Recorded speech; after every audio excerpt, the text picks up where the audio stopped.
దీనిని చూసిన వెంటనే మీకు ఏ యానిమల్ ఆర్ ఇంకేమైనా గుర్తొచ్చిందో కామెంట్ లో మాత్రం చెప్పండి, కానీ జెన్యున్ గా చెప్పాలి, మీ ఫ్రెండ్స్ ఎవరిని అడగకూడదు, ఓకేనా? సో హలో పీపుల్, నేనైతే మీకు నాకున్న కొన్ని వింత వింత ఎక్స్పీరియన్స్ అయితే మీతో షేర్ చేసుకుంటాను. ఇది మా కాలేజ్ ఎంట్రీ అన్నమాట. ఇదైతే మా క్యాంటీన్. అసలు నేను ఎందుకు తీసానో కూడా నాకే తెలియదు, ఏమనుకోకండి. సో ఇవన్నీ దాటుకొని లోపలికి వెళ్తే కింద నుంచి చూస్తే 4 floors అని మాత్రమే అనిపిస్తుంది, కానీ పైకి ఎక్కేటప్పటికి యముడు కనిపిస్తాడనమాట నా కళ్ళకైతే, నిజంగా చెప్తున్నాను. ఇంకా 5th floor కూడా సగానికి సగం అయిపోయింది. ఇంకా మా క్లాస్ అక్కడ వేయలేదు, వేస్తే ఇంకంతే, చెప్పాల్సిన అవసరం లేదు. ఇంకా అలా కాలేజ్ వెనక్కి వస్తే పెద్ద గ్రౌండ్ లో చిన్న చిన్న పిల్లలు, ఇప్పుడే పుట్టాయి కుక్క పిల్లలు, నాలాగే బీటెక్ ఫస్ట్ ఇయర్, అవి ఎలాగో నాతో పాటు వచ్చాయి అనమాట. ఇంకా అలా క్యాంటీన్ కి ఆ రోజు నేను కంగారుకి వెళ్తున్నప్పుడు ఈ వింత జంతువు కనిపించింది. జంతువు లేకపోతే ఇంకేంటో నాకు తెలియదు, మీరే మాత్రం కామెంట్ లో చెప్పాలి. అలా కాదు అని చెప్పి కాలేజ్ బయటకు వచ్చేస్తే ఇక్కడ ఫిషెస్ ఉన్నాయి.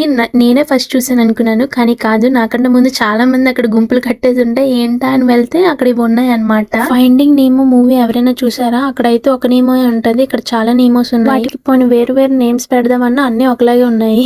వాళ్ళ తల్లిలే గుర్తుపట్టలేరు, ఇంకా నేనేం గుర్తుపడతాను చెప్పండి. మీరేమీ అనుకోకపోతే ప్లీజ్ వాళ్ళ పేరెంట్స్ కి అయితే ఫోన్ చేసి ఇన్ఫార్మ్ చేయండి వాళ్ళ పిల్లలు ఇక్కడ తప్పిపోయారని. అది నేనే చేయొచ్చు అని మీరు అనుకోవచ్చు, కానీ నాకు అంత తెలియలేదు. మీరు నాకన్నా తెలివైన వాళ్ళు అనుకుంటే ఆ పని చేసి చూపించండి. నిజంగా చేసేద్దాం అనుకుంటున్నారా ఏంటి? జస్ట్ కామెడీ అంతే. మా కాలేజ్ లో ప్రస్తుతం వరకు నేను ఇవే కనిపెట్టాను, కొంచెం వింత వింతగా ఉంటాయి. ఇదైతే నా లేటెస్ట్ ఫ్రెండ్ మొన్నే కనిపించింది. ఎన్ని వింత పనులు చేసినా ఏ గూట్ పక్షి ఆ గూటికి అన్నట్టు నేను మాత్రం లాస్ట్ కి బస్ కి వెళ్ళాలి. సో నేనైతే స్టార్టింగ్ లో అడిగాను కదా, మీరు ఏ జంతువు వారు ఏమనుకుంటున్నారు అనేది కామెంట్ చేయండి, మర్చిపోద్దు, ఓకేనా?